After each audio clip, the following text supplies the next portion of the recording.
കാശിനാഥൻ ഭാഗം 34. രചന അവതരണം ദിവ്യരാജ്. സഞ്ജയ് പറഞ്ഞതുകൊണ്ട് മാത്രാ ഞാനിന്ന് ആൻറ്റിയെ കാണാൻ വന്നത്.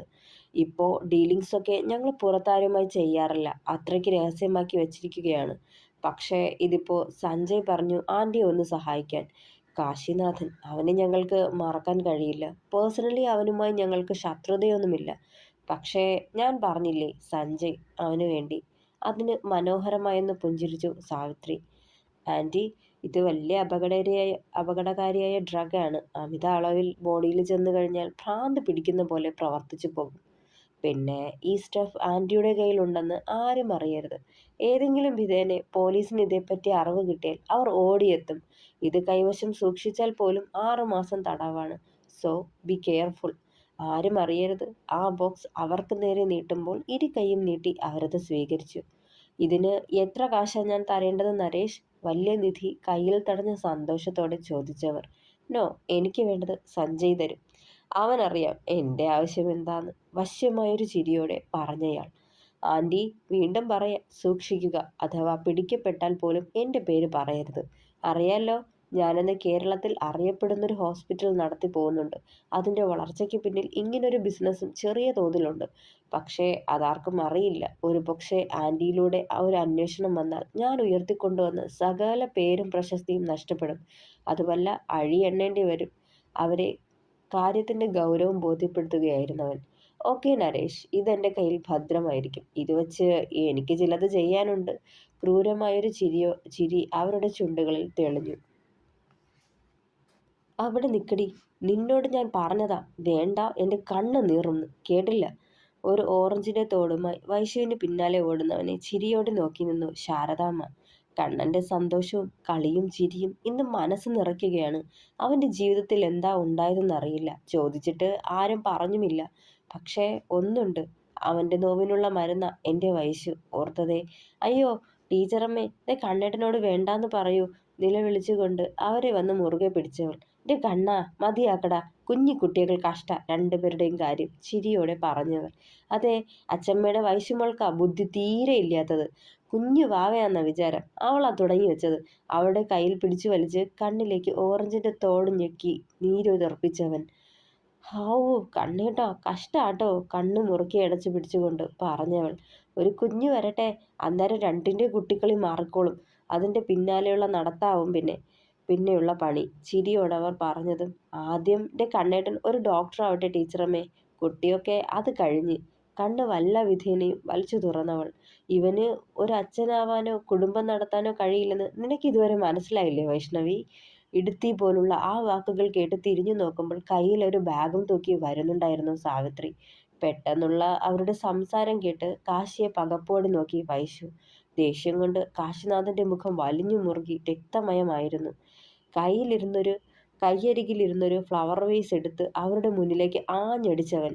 ഒന്ന് ഞെട്ടിക്കൊണ്ട് പിന്നിലേക്ക് മാറിയെങ്കിലും നിലത്ത് വീണ് തെറിച്ച ഒരു കഷ്ണം അവരുടെ നെറ്റിയിൽ തന്നെ വന്നടിച്ച് അവിടെ മുറിവുണ്ടായി. രക്തം പൊടിഞ്ഞു. സാവിത്രിയുടെ കരങ്ങൾ നടുക്കത്തോടെ ആ മുറിവിലൂടെ പരതി. എൻ്റേതല്ലാത്ത ഐഡന്റിറ്റി എനിക്ക് വേണ്ട. ഇനി ഇതുപോലെ സംസാരിച്ചാൽ, പല്ല് ഞെരിച്ചുകൊണ്ട് അവരെ രൂക്ഷമായി നോക്കിയവൻ.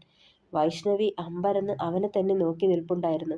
അവരുടെ മുന്നിൽ പ്രതികരിക്കാതെ പോകുന്നതിൻ്റെ അമർഷം അവൻ്റെ മനസ്സിൽ ഉറഞ്ഞു കിടക്കുന്നതെപ്പറ്റി ഓർത്തുപോയവൾ. നിന്റേതല്ലാത്ത ഐഡന്റിറ്റിയോ? You are a gay. പലതവണ നീ അത് തെളിയിച്ചതാ. വല്ലാത്ത പകയോടെ അവനെ തളർത്താനായി പറഞ്ഞവർ.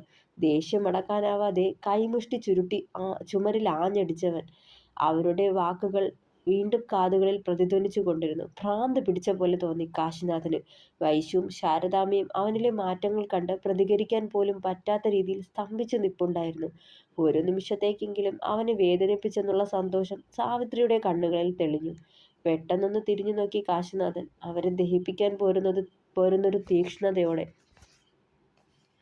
എന്നെ നശിപ്പിച്ചതേ നിങ്ങളാ. എൻ്റെ ജീവിതം, എൻ്റെ സന്തോഷങ്ങൾ, എൻ്റെ സിയാൻ. എന്നിട്ടും വിടില്ലേ നിങ്ങൾ? അലറിക്കൊണ്ട് നിലത്ത് കിടന്നൊരു കസേരയെടുത്ത് അവർക്ക് നേരെ ഉയർത്തിയവൻ വർദ്ധിച്ച കോപത്തോടെ. കണ്ണേട്ടാ വേണ്ട. ഏതോ ഒരു ഉൾപ്രേരണ പോലെ പെട്ടെന്ന് വൈശു അവനെ ചുറ്റിപ്പിടിച്ചിരുന്നു. പേടിച്ചരണ്ട് നിൽക്കുന്ന സാവിത്രിയുടെ മുന്നിലായി ആ ചെയർ വലിച്ചെറിഞ്ഞു കാശിനാഥൻ. ഇനിയും എന്നെ ജീവിക്കാൻ വിടില്ല എന്നാണെങ്കിൽ ഞാൻ സംസാരിക്കും. ഞാൻ വായ തുറന്നാൽ പലതും പലരും അറിയും. അത് വേണ്ടെങ്കിൽ നാവടക്കി മര്യാദയ്ക്ക് ഒതുങ്ങിക്കോ. അതാ നിങ്ങൾക്ക് നല്ലത്. ഒച്ചയെടുത്തവൻ സ്തംഭിച്ചു നിൽപ്പുണ്ടായിരുന്നു സാവിത്രിയും. ഒരിക്കൽ കൂടി തനിക്ക് നേരെ അവൻ ശബ്ദം ഉയർത്തിയതോർത്തുള്ള നടുക്കമായിരുന്നു അവരിൽ.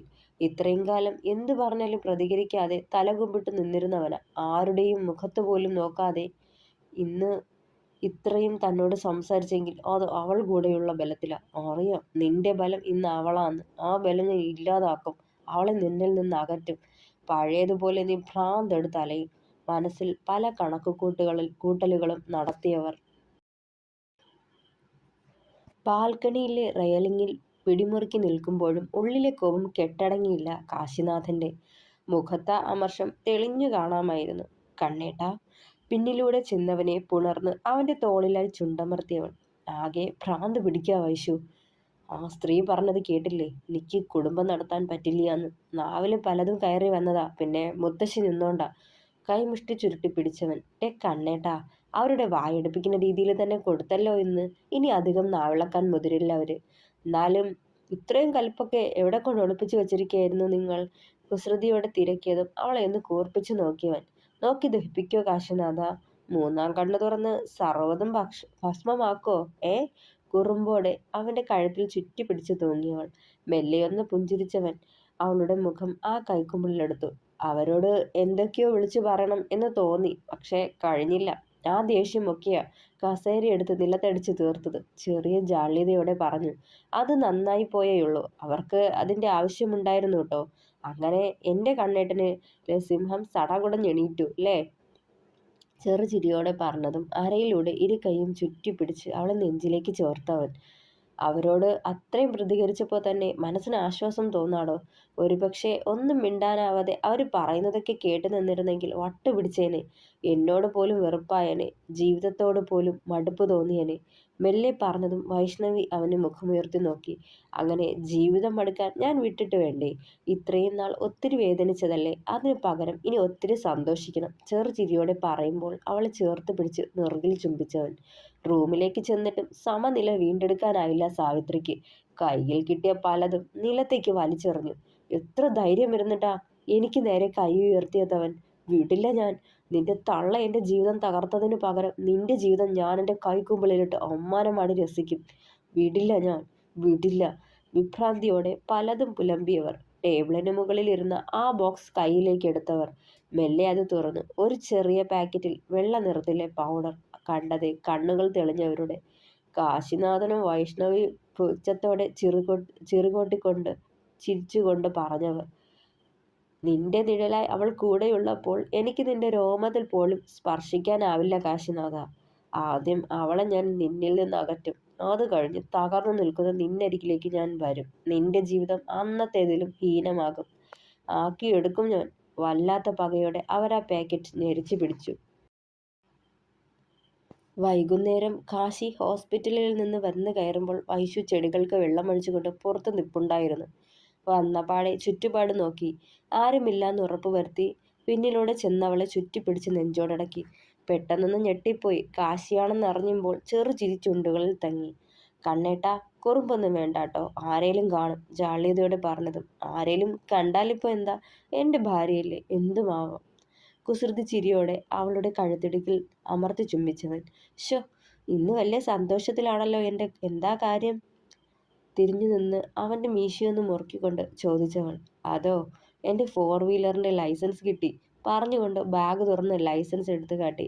വലിയ സന്തോഷം തോന്നി അവൾക്ക്. അവന്റെ മുഖത്തെ പ്രസരിപ്പും ആത്മവിശ്വാസവും സന്തോഷം ഇരട്ടിയാക്കി. വേഗം അത് വാങ്ങി സസൂക്ഷ്മം തിരിച്ചും മറിച്ചും നോക്കിയിട്ട് തിരികെ ഏൽപ്പിച്ചു. Congrats mister Kashinathan. അപ്പോ ഇനി മുതൽ ധൈര്യമായിട്ട് 4 വീലർ ഓടിക്കാം അല്ലേ? അത് ചോദിക്കുമ്പോൾ നിറഞ്ഞൊന്ന് പുഞ്ചിരിച്ചവൻ. നിനച്ചിരിക്കാതെയാ വൈശു എൻ്റെ ജീവിതത്തിൽ ഓരോന്നും വന്നു ചേർന്നത്. അതിപ്പോ നല്ല കാര്യങ്ങളായാലും ചീത്തയായാലും. ഈ ജന്മം ഇങ്ങനൊരു ലൈസൻസ് കിട്ടുമെന്നോ എന്തിന് ഒരു കാറ് കൈകൊണ്ട് തൊടേണ്ടി വരുമെന്നോ പോലും കരുതിയിരുന്നില്ല. മെല്ലെ ഒന്ന് ചിരിച്ചവൻ. അപ്പോ ഡ്രൈവിംഗ് പഠിച്ച സ്ഥിതിക്ക് ഇനി നമുക്കൊരു കാർ എടുക്കണ്ടേ? വൈശു അവന്റെ മുഖത്തേക്ക് ഇട്ടുനോക്കി. ഏയ്, അതൊന്നും വേണ്ട. തൻ്റെ അച്ഛൻ്റെ കാറുണ്ടല്ലോ. തൽക്കാലത്തേക്ക് നമുക്കത് മതി. മെല്ലെ പറഞ്ഞവൻ. അത് കട്ടപ്പുറത്തായില്ലേ കണ്ണേട്ടാ. ഇനിയും കാശ് ചിലവാക്കിയാലും പ്രത്യേകിച്ച് മാറ്റം വരില്ല എന്നല്ലേ അന്ന് ആ വർക്ക്ഷോപ്പുകാരൻ പറഞ്ഞത്. ടാപ്പടച്ച് ഹോസ് കൊണ്ടു ചെന്ന് ഒരു മൂലയ്ക്കിട്ടവൾ. അപ്പോ നമുക്ക് പുതിയൊരെണ്ണം എടുക്കണ്ടേ? മുഖമുയർത്തി അവനെ നോക്കി. ഏയ്, ഒന്നും വേണ്ട വൈശു, അതിനൊക്കെ കാശ് ഒത്തിരിയാവും. അത് സാരല്യാന്നേ, ലോൺ എടുക്കാം. അതാവുമ്പോ മാസം എൻ്റെ ശമ്പളത്തിൽ നിന്ന് പിടിച്ചോളും. ഏയ്, അതൊന്നും വേണ്ട വൈശുവേ. നിക്ക് നമ്മുടെ പഴയ കാറ് മതി. വലിയ മോഹങ്ങളൊന്നുമില്ല. ഒഴിഞ്ഞു മാറാൻ എന്ന പോലെ പറഞ്ഞതും എന്നാലും ചോദ്യഭാവത്തിൽ അവനെ നോക്കിയവൾ. ഓരെന്നാലും ഇല്ല എൻ്റെ പെണ്ണെ. ഇപ്പോൾ ആവശ്യമില്ലാത്ത കടമെടുത്ത് തലയിലോട്ട് വെക്കണ്ട. ഇനിയിപ്പോൾ ക്ലാസ് തുടങ്ങുമ്പോൾ ഫീസിനും മറ്റു ചിലവുകൾക്കുമായി ഒത്തിരി കാശ് വേണ്ടി വരില്ലേ? അപ്പോൾ ആകെ പെട്ട പോലാവും. അതുകൊണ്ട് എൻ്റെ പെണ്ണ് ഇപ്പം മറ്റൊന്നും ഓർക്കണ്ട. ഒക്കെ നമുക്ക് വാങ്ങാടി. ഇനിയും സമയമുണ്ടല്ലോ. ഞാനായിട്ട് അധ്വാനിച്ച കാശിന് പുതിയൊരെണ്ണം വാങ്ങാം. അതുവരെ ഇതൊക്കെ മതി. കുറുമ്പോടവളുടെ കവളിൽ പിച്ചിയവൻ. ഒത്തിരി സന്തോഷം തോന്നാ കണ്ണേട്ടാ. എൻ്റെ കണ്ണേട്ടൻ ഇങ്ങനെ എപ്പോഴും ഹാപ്പി ആയിരിക്കുന്നതാ എൻ്റെ ഏറ്റവും വലിയ സന്തോഷം. മറ്റൊന്നും എനിക്കൊന്നുമല്ലെന്ന് തോന്നിപ്പോവും. പലപ്പോഴും എൻ്റെ കാശിനാഥനൊപ്പമുള്ള ഓരോ നിമിഷവും ഞാൻ എത്രമാത്രം സന്തോഷിക്കുക ഇപ്പോൾ. 3-4 മാസം കൂടി കഴിഞ്ഞ് ഡോക്ടർ സാറ് ബാംഗ്ലൂരിലേക്ക് പോണ കാര്യം ഓർത്താ ഇപ്പോൾ എൻ്റെ ടെൻഷൻ.